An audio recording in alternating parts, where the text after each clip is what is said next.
Hai guys, terima kasih sudah klik video ini. Ding Liren membawa tim Dragon Chilling mengawinkan gelar juara dunia catur rapid dan blitz, juara dunia catur cepat dan kilat dalam ajang tim 2026 di Hong Kong, Video World Rapid and Team 2026. Teman-teman, saya akan ajak kalian untuk melihat karena banyak di request nih, teman-teman. Saya akan bahas game dari Ding Liren di papan pertama melawan Hans Niemann dari tim Endgame AI di babak final kategori catur kilat. Nah, bagaimana gamenya? Ini dia. Jangan lupa di like dulu, di share dan di subscribe, nyalakan lonceng notifikasi, dan jangan lupa jadi langganan di YouTube RL Chess dan jangan di skip iklannya ya, teman-teman. Hans Niemann merupakan papan satu dari tim Endgame AI. Ya, yang mensponsori Hans Niemann menantang Grandmaster top dunia nih, teman-teman. Dia mulai dengan langkah E4, dijawab E5, kemudian putih kuda ke petak F3, hitam kuda C6, kemudian Italian game dimainkan oleh Hans. Kemudian hitam kuda ke petak F6, putih D3, hitam bishop ke petak E7, putih kuda C3 mengontrol petak D5. Kemudian hitam mengamankan raja, putih A3. Ini format waktunya 3 menit, bonus waktu 2 detik ya. Coba kalian lihat, menuju middle game malah waktunya nambah. Saking jagonya nih, teman-teman. Hitam D6, putih gajah ke petak E3, Ding mainkan gajah E6, menawarkan pertukaran bishop. Buat kalian yang belum tahu nih, teman-teman, kenapa gajahnya mesti ditukar? Karena kekuatan dari gajah putih ini sangat mengganggu pertahanan hitam. Walaupun di sini hitam akan beresiko untuk double pawn atau pion tumpuk, tapi dengan terbukanya jalur F menguntungkan juga buat hitam. Dan apalagi pion E-nya ini, pion E6 ini nanti akan mengontrol petak D5 sehingga tidak dikuasai oleh putih. Putih jelas menolak itu dan lebih pilih kuda D5. Hitam menolak makan, pilih queen D7. Kemudian putih gajah ke petak B3. Hitam melanjutkan dengan gajah ke petak D8. Manuver ini perlu kita lihat nih. Gajah D8 buat apa? Makan kuda, dimakan lagi, kudanya ke petak E7, ancam pion D5. Putih memperkuat petak D5 dengan mainkan langkah C4. Wah, petak senternya benar-benar kuat banget nih si Hans. Tapi Ding Liren nggak kehabisan ide. Dia pindahkan ide dengan kuda G4 mengancam bishop di petak E3. Hans membiarkan kuda makan gajah. Ding melanjutkan idenya. Kemudian pion putih F2 makan kuda di petak E3. Hitam kuda ke petak E7. Putih mendobrak lewat petak center D4. Ding menjaga dengan kuda G6. Kali ini Hans Niemann mundurin kuda ke petak C3. Mungkin dia berencana untuk majuin pion D5. Merespon ini, Ding Liren mainin queen ke petak E7. Persiapan gajah ke petak D7 ya, kalau putih D5. Tapi Hans kembali merubah idenya, raja geser dulu ke petak H1. Hitam kali ini mainkan langkah C6. Persiapan juga kasih jalan buat gajah gelap ke petak B6. Putih queen ke petak D3, gajah keluar ke petak B6, putih benteng A D1, hitam benteng A ke petak D8.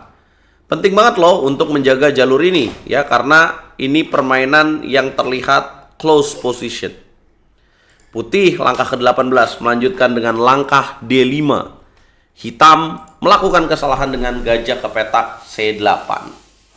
Ya, dianggap melewatkan taktik, teman-teman. Gajah ke petak C8 ini kok bisa ya melewatkan taktik? Apa yang salah dari langkah D5 tadi? Ya, harusnya di sini hitam melakukan pertukaran pion dulu. Apabila dimakan dengan pion C, maka gajah ke petak G4. Ya, apabila dimakan dengan pion E, maka hitam bisa mainkan gajah G4 tetap. Walaupun di sini ada H3, tapi hitam bisa mainkan langkah berani F5. Tujuannya mau M4. Wah, ini di luar kemampuan kita ya, teman-teman.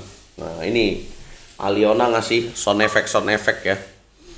Gara-gara langkah miss taktik dari Ding Liren ini. Gajah C8 ternyata dimainin, kemudian putih makan pion C6, dimakan lagi, dan kemudian putih mainin langkah gajah ke petak A4. Mengancam pion di petak C6. Mengancam pion di petak C6, jelas Ding menjaga ya, jangan terpancing untuk C5 karena petak D5 ini penting banget nih square-nya, teman-teman. Nanti kalau kudanya duduk di sini, aduh susah ada buat hitam. Putih mainin langkah B4, hitam A6, putih gajah B3, hitam H6 menjaga petak G5 untuk dikuasai. Raja juga bisa ke sini nih. Dan hati-hati dengan ancaman diagonal gajah terang ini. Putih mainin langkah kreatif kuda G1. Pinter banget nih menurut gua langkah kuda G1 yang dimainin oleh Hans Niemann. Ya. Idenya beberapa langkah nih, kuda E2, kuda G3, kuda F5, atau bisa kuda H5. Gila nggak tuh? Ciamik banget. Hitam, gajah ke petak E6. Putih, kuda G E2. Hitam, menteri A7 menekan pion di petak E3. Dijaga oleh benteng, kuda datang ke petak H4. Benteng geser. Hitam mainkan langkah berani F5. Putih, kuda ke petak A4. Grid move. Tujuannya mau makan gajah, mainin langkah C5, terjadi ancaman pada gajah dan queen. Discover attack. Ding Liren melakukan kesalahan dengan membiarkan itu terjadi. Blunder F4. Harusnya apa respon putih, teman-teman? Ya, putih harusnya bukan kuda B6, tapi pion makan pion, dimakan lagi, dan kuda makan F4. Tepat sekali. Apabila benteng makan F4, maka kuda makan B6, dimakan lagi, dan sesuai tujuan tadi, ada C5. Tapi kenapa seorang Grandmaster tidak lihat ini? Karena pressure time, Hans Niemann tidak melihat di waktu 30 detik ini. Dia cepat-cepat aja, dia mengira kuda B6 bahkan berhasil juga. Dia miskalkulasi di sini. Karena setelah Ding makan pion makan benteng di petak G3, kemudian Hans pasti sudah menghitung juga makan pakai pion. Terjadi dua ancaman di sini ya. Kalau hitam makan kuda, maka C5. Kalau kudanya kabur, berarti kan hitungannya jadi bagus buat putih ya, teman-teman. Ya. Tapi tahu nggak sih kalau Ding Liren menemukan langkah brilian. Kalian bisa lihat nggak jalannya kemana? Tapi sebenarnya menteri B6 juga dianggap unggul juga buat hitam, teman-teman. Tapi Ding Liren menemukan langkah brilian dengan queen ke petak E7. Ya, membiarkan putih makan, kemudian game dilanjutkan dengan queen makan H4, raja G1, queen ke petak F2, raja ke petak H1, datang lagi gajah ke petak G4, ngancem kuda, benteng D2 menjaga, diskak lagi, raja geser, kemudian menteri ke petak E1, raja naik ke petak H2, dan kemudian benteng ke petak F2. Walaupun salah ya, tapi tujuannya menekan, harusnya dilakukan skak lagi. Dan kemudian yang paling bagus di sini yang miss dari Ding Liren adalah benteng F3. Apa tujuannya? Kalau dimakan menteri F2, raja 1, gajah F3.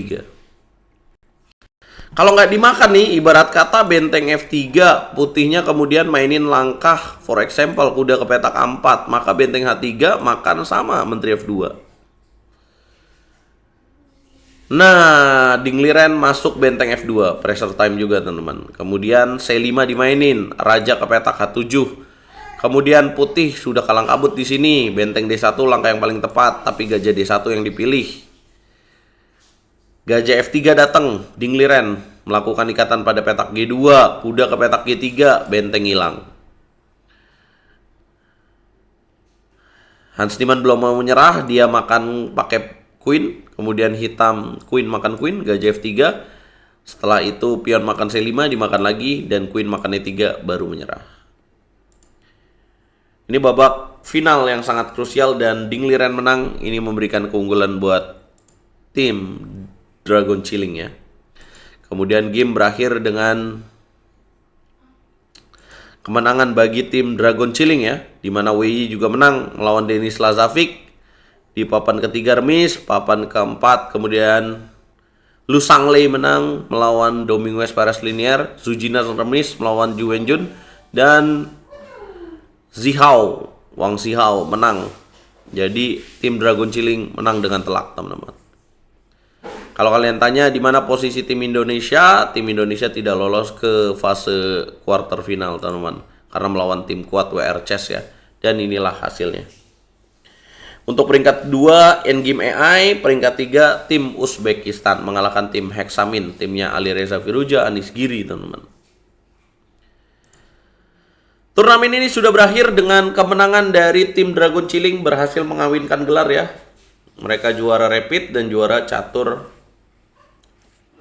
Blitz. Mudah-mudahan tim Indonesia tahun depan bisa mengirimkan tim yang lebih solid dan bisa lebih melangkah jauh lagi.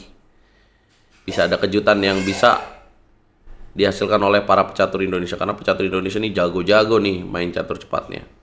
Kasih komentar kalian, jangan lupa like, komen, dan subscribe. Kita ketemu di video berikutnya guys. Kita bahas apa lagi? Karena ini banyak yang request nih, Bang bahas dong tim juaranya Dragon Chilling. Oke, udah gue bahas nih.